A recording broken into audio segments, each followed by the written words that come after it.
Welcome back to ரித்தஸ் life style. எல்லோரும் எப்படி இருக்கீங்க? நான் ரொம்ப ஹாப்பியாக இருக்கேன். இன்றைக்கி பார்த்திங்கன்னா நம்ம என்ன வீடியோ பார்க்க போகிறோன்னா எங்களோட ஃப்ரிட்ஜு டூர் தாங்க பார்க்க போகிறோம். எங்கள் ஃப்ரிட்ஜில் வந்து ரொம்ப நிறைய ஐட்டம்ஸ் எதுவுமே இருக்காது. எப்போவுமே எப்படி இருக்குமோ அந்த மாதிரி தான் இருக்கும். சிம்பிளாக தேவையான பொருட்கள் மட்டும்தான் நான் வந்து ஃப்ரிட்ஜில் வச்சுருக்கேன். அப்பப்போ தேவையானது மட்டும்தான் இருக்குது. வாங்க இப்போ நம்ம வீடியோக்குள்ளே போயிடலாம். மறக்காமல் நம்ம சேனல் பார்த்துட்ருக்கவங்க என்னோடய சேனல் பிடிச்சிருந்துச்சுன்னா நம்ம சேனலுக்கு கீழே இருக்கிற ரெட் கலர் சப்ஸ்கிரைப் பட்டன் வந்து கிளிக் பண்ணிக்கோங்க. அதுக்கு பக்கத்தில் ஒரு பெல் ஐக்கான் வரும், அதே கிளிக் பண்ணி அதுக்கப்புறம் 3 ஆப்ஷன் கேட்கும், அதில் ஆல் ஆப்ஷனையும் வந்து கிளிக் பண்ணி வச்சுக்கோங்க. ஏன்னா ஃப்ரிட்ஜில் வந்து ஒரு ஸ்டெபிளைசர் வச்சுருக்கோம். அதுக்கப்புறம் பார்த்திங்கன்னா எனக்கும் ரொம்ப பிடிச்ச இந்த பாண்டா கரடி. எப்போவுமே வேளாங்கண்ணி போகும்போது இந்த பாண்டா வந்து வாங்கணும் அப்படின்னு சொல்லிட்டு நினச்சிட்ருப்பேன். ஒரு தடவையும் வந்து வாங்கவே முடியறதில்ல. இப்போ வந்து நான் லாஸ்ட் டைம் வந்து வேளாங்கண்ணி போயிருந்தேன் பார்த்திங்களா, அப்போ வந்து இது வாங்கிட்டு வந்திருந்தேன். சூப்பராக இருக்கும்.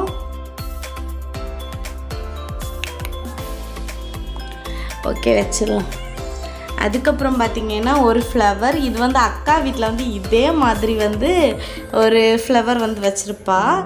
நான் வந்து அக்கா வீட்டில் இருந்தால் இதை ஆட்டையை போட்டுட்டு இருந்தது, நான் வந்து இதில் வச்சுருக்கேன். அவள் வந்து அவங்க டிவிக்கு மேலே வந்து வச்சுருப்பா. இது வந்து குபேரர். இது வந்து எங்கள் அப்பா வச்சுட்டு இருந்தது. அதுக்கப்புறம் வந்து அப்பா வந்து யூஸ் பண்ணாதனால நான் வந்து எடுத்துகிட்டு வந்து இங்கே வச்சுருக்கேன். இது வந்து பாப்பாவுக்கு ரித்து பாப்பாவுக்கு உண்டியல். ரித்துக்கு அது வந்து பியூரோக்குள்ளே இருக்குது. இதில் வந்து ரெட் கலரில் வந்து ஒரு டவல் போட்டு வச்சுருக்கேன். இப்போ வந்து நான் வந்து ஆர்டர் பண்ணலாம் அப்படின்னு வந்து நினச்சிட்ருக்கேன். மேலே இருக்கிறது வாங்கணும் அப்படின்னு சொல்லிட்டு. அதுக்கப்புறம் எங்களோட ஃப்ரீசர் தாங்க ஃபஸ்ட்டு. எங்களோட ஃப்ரீசருக்குள்ளே வந்து எப்போமாச்சும் ஐஸ் இருக்கும், இல்லாட்டி ஃபிஷ் இருக்கும். அதுக்கப்புறம் வந்து மட்டன், சிக்கன் அந்த மாதிரி தான் ஃப்ரீசரில் வந்து வச்சுருப்போம். அப்படியே கீழே வந்தீங்கன்னா ஃபஸ்ட்டு நான் என்ன வச்சுருக்கேன்னு பார்த்தீங்கன்னா தயிர், நல்ல கட்டியான பசும் தயிர், பசுமாட்டில் கிடச்ச தயிர் இங்கே வந்து விற்பாங்க. ஸோ அது வாங்கி வச்சுருக்கேன். அதுக்கப்புறம் இது வந்து ஒரு ஐஸ்கிரீம் டப்பா. இதுக்குள்ளே என்னது, 2 பீட்ரூட்டும் ஒரு கேரட்டும் வந்து கிடக்கு. இதில் வந்து பார்த்திங்கன்னா 2 தக்காளி, ஒரு எலுமிச்சம்பழம், இவ்வளோதான் இருக்குது. நான் வந்து அப்பப்போ தேவையானதை வந்து அப்பப்போ வாங்கி வச்சுருவேன். வீணாக வந்து ரொம்ப நிறைய வந்து டப் பண்ணி வைக்க மாட்டேன் ஃப்ரிட்ஜில். இதெல்லாம் பார்த்திங்கன்னா நமக்கு வந்து கொட்டி வைக்க பாக்ஸ் வந்து இருக்காது, டப்பா வந்து இருக்காது.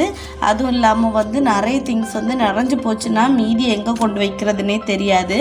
நான் வந்து அதனால ரொம்ப நாளாக வந்து அங்கேயும் இங்கேயுமா போட்டுட்ருந்தேன். எனக்கு வந்து ஃபஸ்ட்டு தெரியாது ஃப்ரிட்ஜில் வந்து நம்ம இந்த மசாலா ஐட்டம்ஸ், அதுக்கப்புறம் மாவு ஐட்டம்ஸ்லாம் வைக்கலாம் அப்படின்னு சொல்லிட்டு. இப்போ தான் வந்து எனக்கு ரீசெண்டாக தெரிஞ்சனால வந்து எப்படி ஒரு 1 இயராக வந்து எனக்கு தெரியும். அதனால நான் வந்து இதில் தான் வச்சிட்ருக்கேன். இந்த கிளிப்பு பார்த்திங்கன்னா 99 ரூபா, கரெக்டாக 100 ரூபாய்க்கு வந்து 18 கிளிப்பு அப்படின்னு சொல்லிட்டு நான் வந்து மீஷோவில் ஆர்டர் பண்ணியிருந்தேன். ரொம்ப சூப்பராக இருக்குது. இந்த கிளிப் வந்து வெளியில் வைக்கும் போதும் போட்டுக்கலாம், நாசமாகம் பூச்சி உள்ளே போகாமல் இருக்கும். ஃப்ரிட்ஜில் வைக்கும்போது யூஸ் பண்ணிக்கலாம். ஏன்னா இதில் உள்ள இந்த மிளகாய்த்தூள், மல்லித்தூள் இந்த மாதிரி வச்சுருக்கோம் பார்த்திங்களா, அது வந்து மிக்ஸ் ஆகாமல் இருக்கும். அதுக்கப்புறம் ப்ரௌன் ப்ரெட்டு தான் வச்சுருக்கேன். இன்னொரு 4 பீஸ் இருக்குது.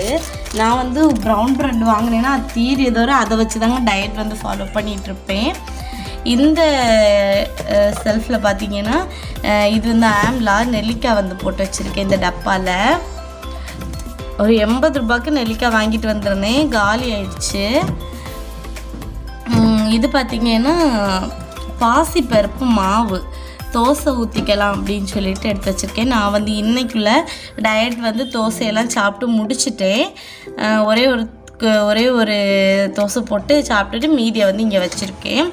அதுக்கப்புறம் எங்கள் காய்கறி கூடையில் எதுவுமே இருக்காதுங்க. ஏன்னா நான் சொல்லியிருந்திருப்பேன் தேவைப்படும் போது மட்டும்தான் நான் வாங்குவேன். ஏன்னா என்னோடய ஹஸ்பண்ட் வந்து கேரளாவுக்கு வந்து வேலைக்கு போகிறனால பாப்பாக்களும் எங்களுக்கும் தான் தேவையான அளவு மட்டுமே போதும். எங்களுக்கு ஒரு வாரம் ஒரு 100 ரூபாய்க்கு காய் இருந்தாலே போதும். நாங்கள் வந்து எப்படியாவது சமாளிச்சிருவோம். இது பார்த்திங்கன்னா சோடா உப்பு வச்சுருக்கேன். அதுக்கப்புறம் இங்கே பார்த்திங்கன்னா இது வந்து இஞ்சி. நம்ம வந்து வெளியில் வந்து இஞ்சி வந்து அரைக்காமல் வெளியில் வச்சுருந்தோம்னா இஞ்சி வந்து லாஸ்ட் வந்து நிறைய இஞ்சி இருக்கும்போது சுக்காகி போயிடும். அதனால் வந்து நான் இந்த மாதிரி டப்பாவில் வந்து அரைச்சி யூஸ் பண்ணியிருப்பேன். நிறைய வீடியோவில் வந்து சொல்லியிருந்திருப்பேன். ஒரே ஒரு பூ காஞ்சி போச்சு. அதுக்கப்புறம் பார்த்திங்கன்னா நாளைக்கு வந்து குழம்பு வைக்கிறதுக்கு 2 கத்தரிக்காய் இருக்குது. இந்த கத்தரிக்காய் வச்சு நாளைக்கு வந்து குழம்பு வந்து எங்களுக்கு மதியானத்துக்கு நைட்டுக்கும் வீட்டில் உள்ளவங்களுக்கு வந்து கரெக்டாக வச்சுருவேன். இது பார்த்திங்கன்னா முட்டை வைக்கிற ட்ரே. இல்லை வந்து ரொம்ப முட்டையெல்லாம் இருக்காது. அம்மா வீட்டுக்கு எப்போ போயிட்டு வரணும் அப்போ நாட்டுக்கோழி முட்டை வந்து வச்சுருப்போம். அது இல்லாமல் சில டைம் வந்து ஸ்ருத்துக்குட்டிக்கு வந்து சத்துணவுலண்டு வந்து சின்ன பாப்பாவுக்கு வந்து சத்துணவுலண்டு முட்டை கொடுப்பாங்க. அது வந்து ஒரு 2 முட்டை மாதிரி கொடுப்பாங்க. அதை வந்து இதில் வச்சுருப்பேன். நாங்கள் வந்து எல்லாமே வந்து ப்ராய்லர் முட்டை எப்போவும் வாங்க மாட்டோம். எப்போவாச்சும் வாங்கினாலும் உடனே வந்து சமைச்சு முடிச்சிடுவோம். இந்த இதில் என்னெல்லாம் வச்சுருக்கேன்னு பார்த்திங்கன்னா கொஞ்சமாக வந்து கைக்குத்தல் அரிசி இருக்குது. அதுக்கப்புறம் வந்து ரவை இருக்குது. அதுக்கப்புறம் 2 பேக்கெட் கோதுமை. இது வந்து நம்மளுக்கு வந்து ரேஷன் கடையில் கிடைச்ச கோதுமை நல்லா சாஃப்டாக வரும். இது வந்து நான் வாங்கி வச்சுருக்க கோதுமை மாவு. பட் இதில் வந்து இப்போதைக்கு நான் டயட்டுக்கு எதுவுமே வந்து ஃபாலோ பண்ணலை. இது கோதுமை மாவு வச்சு நான் வந்து பாசிப்பருப்பு தான் யூஸ் பண்ணிகிட்ருக்கேன். நல்ல ரிசல்ட் கிடைக்கிது. ஸோ இவ்வளோ தாங்க எங்களோட ஃப்ரிட்ஜ் டூர். ஒரு வியூ வந்து பார்த்துருங்க, இப்படி தான் இருக்கும்.